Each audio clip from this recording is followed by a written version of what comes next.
আমার নবী যেদিন এই দেশ থেকে বিদায় হয়ে যাবে, আমার আল্লাহ জিবরাইলকে দিয়ে প্রস্তাব পাঠিয়েছিলেন, ও জিবরাইল, আমার বন্ধুর কানে খবর দাও, আমার বন্ধু এই দেশের মাটিতে থাকতে পারবে না, আমার বন্ধু এই রক্ত মাখা জমিনের মধ্যে রাখবো না, আমার বন্ধুর দেহ আমার আরশের ডাইন পাশে দাফন করব।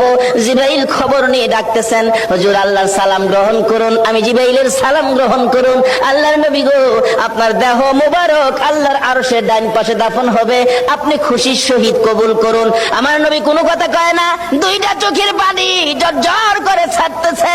জিবরাইল বলেন, ইয়া রাসূলুল্লাহ, এত সুন্দর প্রস্তাব নিয়ে আসলাম, কোনো কথা কন না, খালি কাঁদেন কেন জানতে চায়। আমার নবী বলেন, জিবরাইল রে, তোমার জন্য খুশির খবর হতে পারে, আমি খুশি হতে পারলাম না। কেন পারলেন না? রে জিবরাইল, আমার দাফন আল্লাহর আরশের ডান পাশে হবে, আমি জানতে চাই আমার গুনাহগার উম্মতের দাফন কই হবে রে? জিবরাইল বলেন, আপনার উম্মতের দাফন এই জমিনের মধ্যে হবে। আমার নবীর কান্না আরো বেড়ে গেছে। জিবরাইল, না না, সইতে পারি না, আমি আর সে থাকবো আর আমার উম্মতেরা এই জমিনে থাকবে। আমার মন মানে না, প্রস্তাব আমি রাখবো না। আমার পক্ষ থেকে একটা প্রস্তাব আমার প্রভুর দরবারে তুলে ধরো।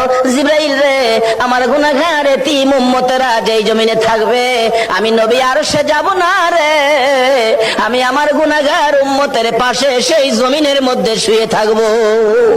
আরে দয়ালো নবী, প্রেমের ছবি আর আসবে না জগতে, আমার দয়ালো নবী, প্রেমের ছবি আর আসবে না।